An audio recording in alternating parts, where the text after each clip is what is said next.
Hello student, welcome back to my YouTube channel. आज के हम इस वीडियो में 12th क्लास के कुछ महत्वपूर्ण क्वेश्चन आंसरों को समझेंगे और उन्हें याद भी करेंगे। यदि आपको ये आंसर याद हो जाते हैं तो प्लीज़ चैनल को सब्सक्राइब कीजिएगा और वीडियो को लाइक भी कीजिएगा।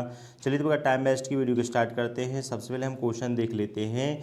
तो चलिए तो पहला क्वेश्चन समझ लेते हैं। तो पहले क्वेश्चन में लिखा है हु मीन्स होता है कौन, वाज मतलब था और द बॉस, और किस चीज़ का बॉस, ऑफ मतलब का, जेमिनी स्टूडियो का बॉस कौन था। चलिए तो आंसर समझ लेते हैं। तो क्या लिखा है, कौन था बॉस, तो लिखा है मिस्टर एस बासन जो थे ना, बाज मतलब थे, क्या थे, द बॉस थे, किसके, ऑफ द जेमिनी स्टूडियो के। तो क्या बताना है कि जेमिनी स्टूडियो का बॉस कौन था। तो कौन था, मिस्टर एस बासन जो थे जेमिनी स्टूडियो के क्या थे, बॉस थे। चलिए सेकंड को समझ लेते हैं। सेकंड में लिखा है हु मतलब होता है कौन, बाज मतलब था, और सुब्बू प्रिंसिपल, जो सुब्बू क्या था वहां पर जेमिनी स्टूडियो में एक्टर था, तो उसका जो प्रिंसिपल बताना है कौन था।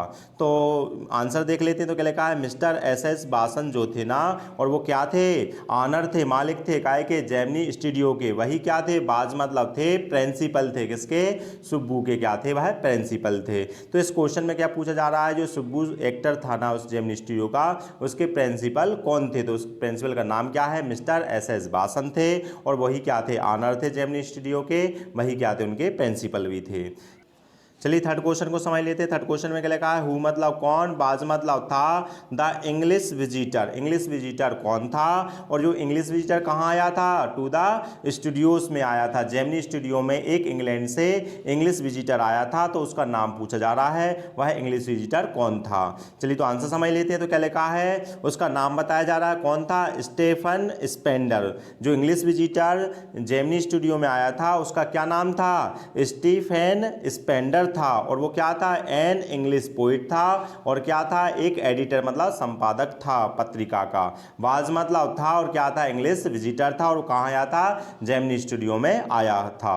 क्या पूछा जा रहा है, इंग्लिश विजिटर का नाम पूछा जा रहा है जो जेमिनी स्टूडियो में आया था। तो क्या नाम था, स्टीफन स्पेंडर था, और वो क्या था, पोइट भी था और एडिटर था। वही चलिए फोर्थ क्वेश्चन को समझ लेते हैं। तो फोर्थ में क्या लिखा है, व्हाट कॉज मतलब किस कारण से, क्या कारण था, लैक मतलब होता है कमी का, और काय की कमी का कारण बताना है, कम्युनिकेशन मतलब वार्तालाप की कमी का क्या कारण था, और किसके बीच में कम्युनिकेशन मतलब वार्तालाप, बिटवीन मतलब होता है बीच में, किसके बीच में, इंग्लिश मैन के, जो इंग्लिश विजिटर जो था ना, जो जेमिनी स्टूडियो में आया था, उस व्यक्ति और जो क्या थे, जेमिनी स्टूडियो के जो लोग थे, जो पीपल थे ना, इन दोनों के बीच का जो वार्तालाप में क्या था, कमी थी, वो कमी का क्या बताना है, कारण बताना है।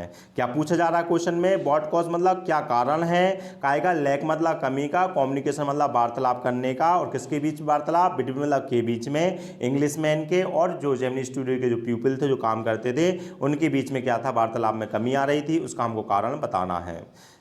चलिए तो आंसर समझ लेते हैं। तो आंसर में लिखा है द मेन कॉज मतलब मुख्य कारण, और काय का मुख्य कारण, लैक मतलब कमी का, काय कमी का, कम्युनिकेशन मतलब वार्तालाप करने का मुख्य कारण, बाज मतलब था, क्या था, स्ट्रेंज मतलब होता है विचित्र, एसेंट मतलब होता है उच्चारण होता है। जो इंग्लिश विजिटर था ना, जो इंग्लिश मैन था ना, जो स्टूडियो में आया था, वह इंग्लैंड से आया हुआ था, तो वो इंग्लिश में बात करता था, लेकिन वो इंग्लिश जब बोलता था तो उसका जो उच्चारण था ना, वो अजीबो गरीब था, विचित्र था, इसलिए लिखा है जो कम्युनिकेशन में क्या समस्या आ रही थी, स्ट्रेंज एसेंट की समस्या आ रही थी, मतलब उसका उच्चारण कैसा था, अजीबो गरीब था। और नो वन मतलब होता है कोई भी नहीं, नो मतलब होता है जानना, कोई भी व्यक्ति नहीं जानता था। व्हाट मतलब क्या, ही वाज टॉकिंग, वह क्या कह रहा है या किस चीज के बारे में कह रहा है, ये वह वहां पर कोई भी नहीं जानता था, इसलिए उनके दोनों के बीच में क्या नहीं हो पा रहा था, कम्युनिकेशन नहीं हो रहा था। तो क्या बता दिया इसका मुख्य कारण, स्ट्रेंज एसेंट है, मतलब विचित्र उच्चारण है, किसके द्वारा, ऑफ द इंग्लिश मैन के द्वारा।